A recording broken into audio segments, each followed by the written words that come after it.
Hey guys, just a quick video here to help you out with Flipgrid. I would encourage all of you to download the Flipgrid app. It's this one right here with the white and green plus sign.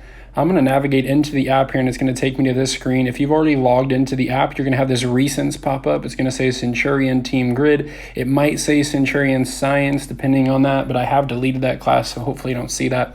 If you do not see the recent grid at the bottom, you can also type in your 7 cents code. I can't type right now, and access it that way. I'm going to click into the recent grid. Then you're going to see this pop up. At the top, it's going to say Centurion Team Grid. It's going to say Tyler Nuge, maybe one of the other teachers' names. But then it's going to have the topic title and a date. You can see that there's an arrow right here that I'm flipping up and down. If that arrow's there, that means that there's more than one topic. Coming up this week, this is a science thing that we're going to have you do. This is going to be an assignment. You don't have to worry about this yet.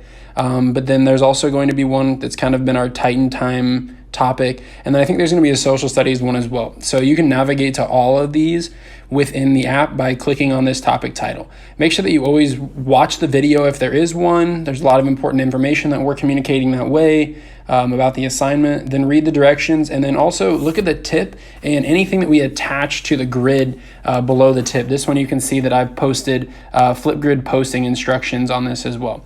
Another thing that I want you guys kind of paying attention to is on the grid after you post, you can go back to the grid and you can see responses from people. So if you can see on Mrs. Hunt's here, you can see my face in the top right corner there. That means I've replied to her video. So you can always go back to your video and see if people have replied to that. So make sure you're checking that out. Excited to see your videos, guys. Thanks.